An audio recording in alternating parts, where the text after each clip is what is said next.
Bueno, a lo que conversábamos justamente y como les había mencionado en tutoriales anteriores, yo les voy a dar también quizás un aspecto mucho más amplio del contenido del curso en sí. ¿Por qué? Porque me parece que es importante la actualización y también es importante la ampliación de los contenidos en todas las acciones formativas que nosotros dirigimos. ¿Por qué? Porque desde luego la persona que llega junto a nosotros es justamente por una necesidad de capacitación a un mundo actualizado, ¿sí? Y ese mundo actualizado requiere una estructura bastante complicada en cuanto a contenidos, en cuanto a estructura de ventas y compañía. Como notarán en la clase de hoy estamos hablando de algo muy actual que serían las redes sociales, el contacto a través de redes sociales con nuestros clientes.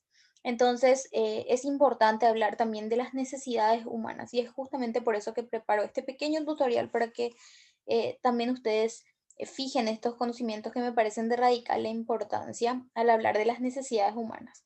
Para hablar entonces de una comunicación efectiva y afectiva es necesario que nos enfoquemos siempre sobre las necesidades humanas. Y se dicen que los seres humanos tienen tres tipos de necesidades básicas: ser vistos, ser tocados y ser escuchados. ¿Está bien? Cuando estas necesidades básicas se conocen, por lo general, la comunicación fluye, es decir, deben interactuar o reconocerse las tres dimensiones: ser visto, ser tocados y ser escuchados. Por el contrario, nuestra comunicación se bloquea seriamente cuando se ignoran algunas de estas necesidades. Por ejemplo, cuando miramos sin ver, ¿sí? O cuando oímos sin escuchar o cuando tocamos sin sentir. Justamente por eso les envié el tutorial anterior.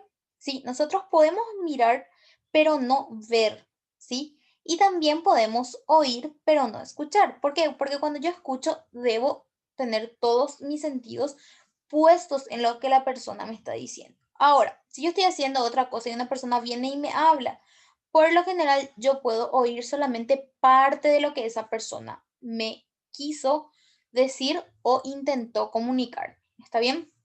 Por eso que en ocasiones seguro les pasó a ustedes que no hicieron todo lo que les pidieron. ¿Y por qué pasa eso? Porque en ocasiones oímos, pero no escuchamos activamente. Es decir, no usamos todos nuestros sentidos para escuchar, ¿sí?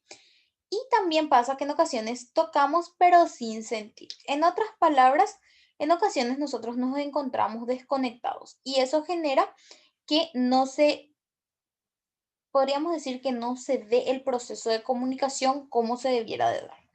Entonces, las consecuencias de este comportamiento pueden dejar profundas heridas en nuestra vida y también en la vida de nuestros seres queridos. Y lo triste es que nos damos cuenta tarde, ¿está bien? Y pasa lo mismo también cuando nosotros contactamos con un cliente y no logramos concretar la venta. ¿Por qué? Porque nosotros no hicimos una escucha activa de la necesidad de ese cliente.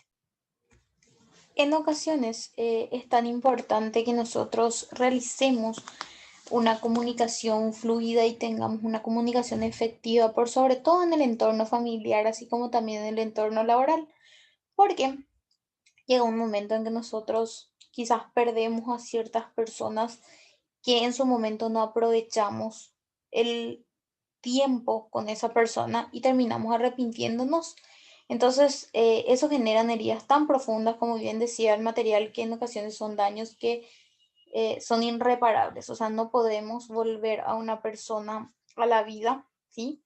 Para recuperar ese tiempo que perdimos. Entonces, es muy importante que nosotros mantengamos esa relación humana bien compaginada, que tengamos o que practiquemos la escucha activa, la tolerancia, la empatía, el respeto, que eso hacen justamente a lo que decía el material anteriormente: ser vistos, ser tocados y ser escuchados.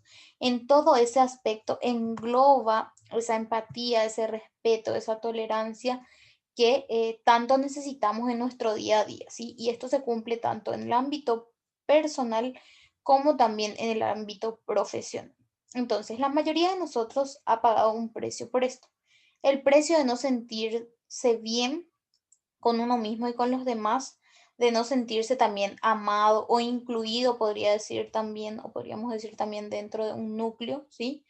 Y de no hacer lo que se debe y de no tener esperanzas, ¿sí? Por lo tanto, la puerta hacia la comunicación efectiva se abre cuando nosotros podemos hacer contacto, tanto con nosotros mismos como también con las necesidades que tenemos, ¿sí? Entonces, solo entonces podemos lograr un contacto efectivo con los demás, ¿sí? Cuando cumplimos realmente esa comunicación efectiva y nos sentimos parte de ese todo, ¿sí? Entonces, el contacto comienza primeramente con el reconocimiento de nuestra condición humana, ¿sí? Tenemos sentidos, ojos para ver y ser vistos, oídos para escuchar y ser escuchados. Y miren qué importancia tiene. Dice, oídos para escuchar y también para ser escuchados, ¿sí? O sea, contempla dos aspectos, ¿sí? No solamente escuchar lo que los demás nos dicen, sino también que los demás nos escuchen, ¿sí? Entonces tenemos un doble impacto. Lo mismo que las manos, dice, manos para tocar, pero también ser tocados, ¿sí? Entonces todos los sentidos se palpan en una doble dimensión, ¿está bien? Tanto desde mi perspectiva como también desde la perspectiva de la otra persona. Entonces, nuestros sentidos son el canal principal que utilizamos para tomar y dar información que se traducen en sentimientos y también en pensamientos, ¿sí? En palabras y en acciones que pueden posibilitar o impedir nuestra comunicación. Entonces es importante utilizar los sentidos en el buen uso para lograr esa comunicación afectiva, ¿sí? Entonces, esa comunicación afectiva y efectiva determina mi relacionamiento. ¿Está bien? Entonces es sumamente importante. Y a menudo olvidamos el poder y la importancia de nuestros sentidos, porque sabemos muy poco sobre las necesidades humanas. Entonces es importante conseguir capacitarnos quizás o leer o incluir dentro de nuestro aprender diario todo lo relacionado a necesidades humanas, ¿sí? ¿Por qué? Porque eso nos ayuda a mejorar o a poder sensibilizar nuestros sentimientos, pensamientos y también el impacto que nuestras acciones, conducta y comunicación pueden generar en la otra persona o con la otra persona con la que estamos en ese momento en particular.